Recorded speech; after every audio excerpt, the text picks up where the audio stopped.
Bonjour bien-aimés frères et sœurs en Christ. Je suis Victor Sadia, président du CP de la paroisse de Rabat.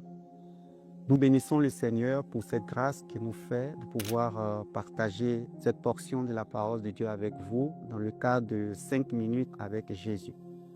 Le texte à méditer se trouve dans le livre de Jean au chapitre 5, verset 19 au verset 20. Je lis donc la parole de Dieu. Jésus reprit donc la parole et leur dit, en vérité, je vous le dis, le Fils ne peut rien faire de lui-même, il ne fait que ce qu'il voit faire au Père. Et tout ce que le Père fait, le Fils aussi le fait pareillement. Verset 20, car le Père aime le Fils et lui montre tout ce qu'il fait, et il lui montrera des œuvres plus grandes que celle-ci, afin que vous soyez dans l'étonnement.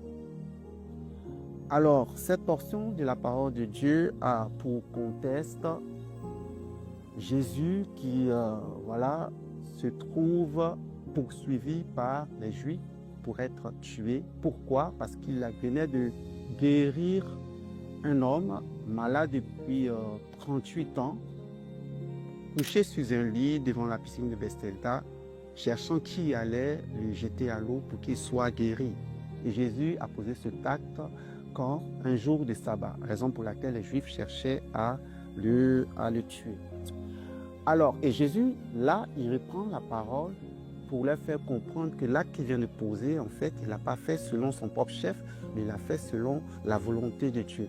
Raison pour laquelle il fait savoir que, voilà, le Fils fait ce qu'il voit faire le Père. Alors, quel enseignement nous pouvons tirer de ce texte? Jésus ici est en train de nous faire comprendre une condition sine qua non pour pouvoir accomplir les œuvres du Père, à savoir voir le Père faire afin de pouvoir par la suite faire ce qu'on a vu le Père faire. Qu'est-ce que cela sous-entend? Cela sous-entend que déjà, nous ne pouvons rien faire de nous-mêmes, mais également, nous ne pouvons faire que ce que nous avons vu le Père faire.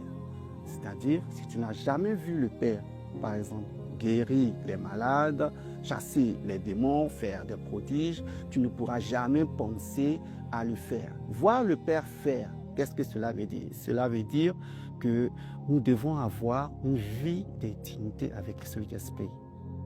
S'abandonner entièrement entre les mains du Saint-Esprit pour pouvoir par la suite, voir ce que le Père fait. C'est-à-dire, le Saint-Esprit nous donnera de sonder les profondeurs de Dieu, comme 1 Corinthiens 2, le verset 10 nous le dit. Veux-tu opérer des signes miraculeux?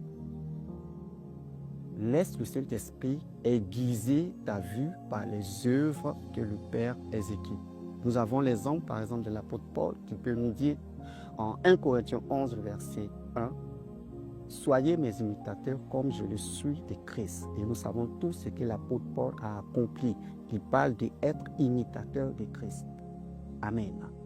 Puisse le Saint-Esprit nous donner de comprendre ces choses et que sa grâce et sa paix soient notre partage au nom de Jésus.